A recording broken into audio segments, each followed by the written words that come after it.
bay bướm lượn, bướm đậu nhành hoa, khoe đôi cánh đẹp rực rỡ muôn màu. Bướm bay bướm lượn, bướm đón mùa xuân, vàng xanh đỏ tím, bướm bay dợp trời.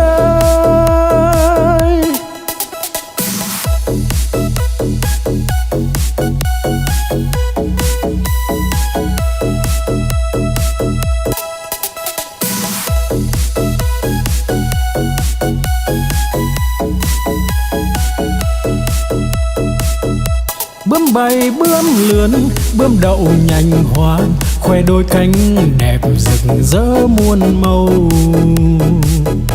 Bướm bay bướm lượn, bướm đón mùa xuân, vàng xanh đỏ tím, bướm bay dợp trời.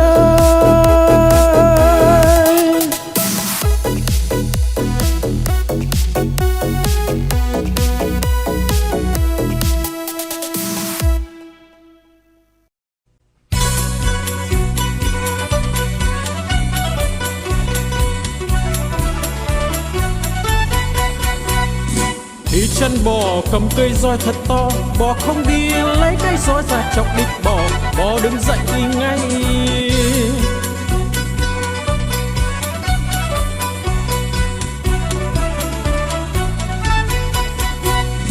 Đi chân bò cầm cây roi thật to, bò không đi lấy cây roi ra chọc đít bò, bò đứng dậy đi ngay.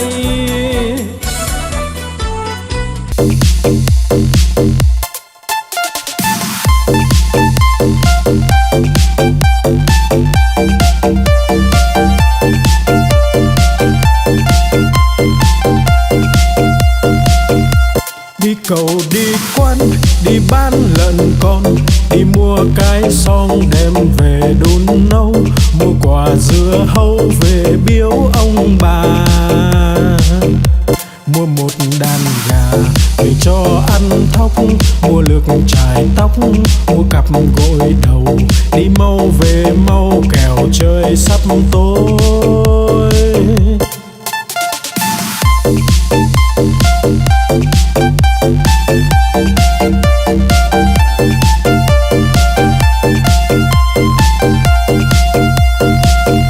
Đi cầu đi quan, đi bán lợn con, đi mua cái xong đem về đun nấu, mua quả dưa hấu về biếu ông bà, mua một đàn gà về cho ăn thóc, mua lược chải tóc, mua cặp gội đầu, đi mau về mau kẻo trời sắp tối.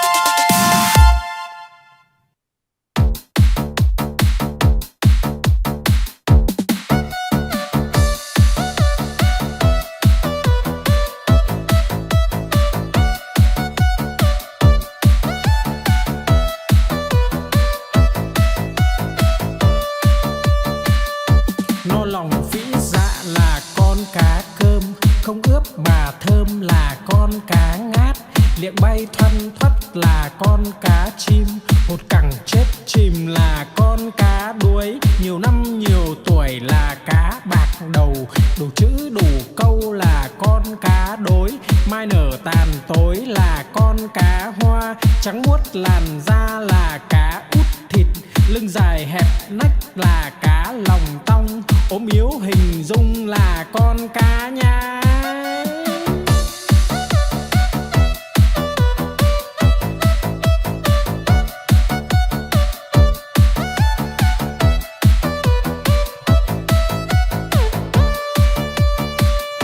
No lòng vĩ dạ là con cá cơm, không ướp mà thơm là con cá ngát, liệng bay thoăn thoắt là con cá chim, hột cẳng chết chìm là con cá đuối, nhiều năm nhiều tuổi là cá bạc đầu, đủ chữ đủ câu là con cá đối, mai nở tàn tối là con cá hoa, trắng muốt làn da là cá út thịt, lưng dài hẹp nách là cá lòng tong, ốm yếu hình dung là con cá nhái.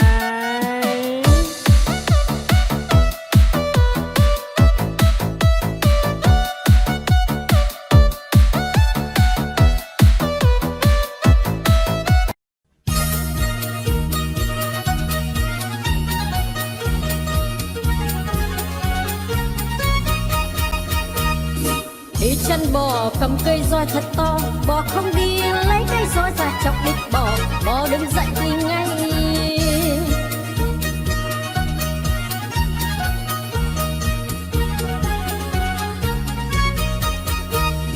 Đi chân bò cầm cây roi thật to, bò không đi lấy cây roi ra chọc đít bò, bò đứng dậy đi ngay.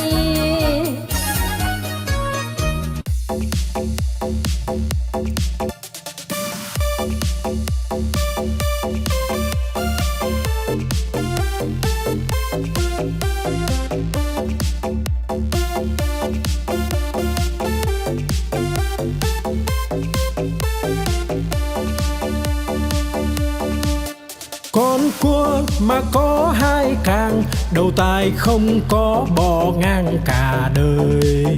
Con cá mà có cái đuôi, hai vây về vầy nó bơi rất tài. Con rùa mà có cái mai, cái cổ thụt ngắn thụt dài vào da. Con voi mà có hai ngà, cái vòi nó cuốn đồ nhà đồ cây. Con chim mà có cánh bay, bay cùng Nam Bắc Đông Tây tỏ tường.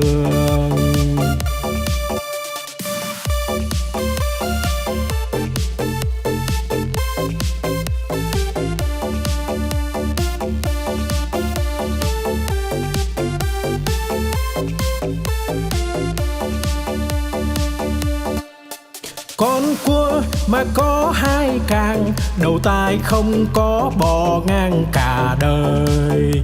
Con cá mà có cái đuôi, hai vây về vầy nó bơi rất tài. Con rùa mà có cái mai, cái cổ thụt ngắn thụt dài vào da. Con voi mà có hai ngà, cái vòi nó cuốn đồ nhà đồ cây. Con chim mà có cánh bay, bay cùng Nam Bắc Đông Tây tỏ tường.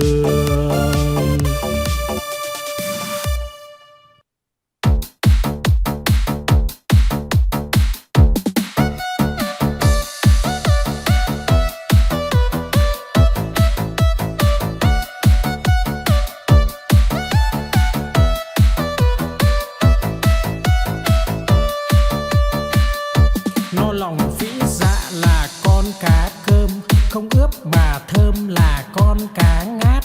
Liệng bay thoăn thoắt là con cá chim, hột cẳng chết chìm là con cá đuối. Nhiều năm nhiều tuổi là cá bạc đầu, đủ chữ đủ câu là con cá đối. Mai nở tàn tối là con cá hoa, trắng muốt làn da là cá út thịt. Lưng dài hẹp nách là cá lòng tong, ốm yếu hình dung là con cá nhái.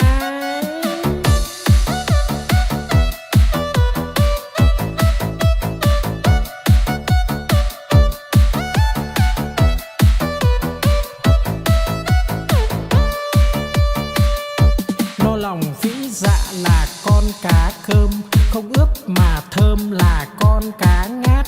Liệng bay thoăn thoắt là con cá chim, hột cẳng chết chìm là con cá đuối. Nhiều năm nhiều tuổi là cá bạc đầu, đủ chữ đủ câu là con cá đối. Mai nở tàn tối là con cá hoa, trắng muốt làn da là cá út thịt. Lưng dài hẹp nách là cá lòng tong, ốm yếu hình dung là con cá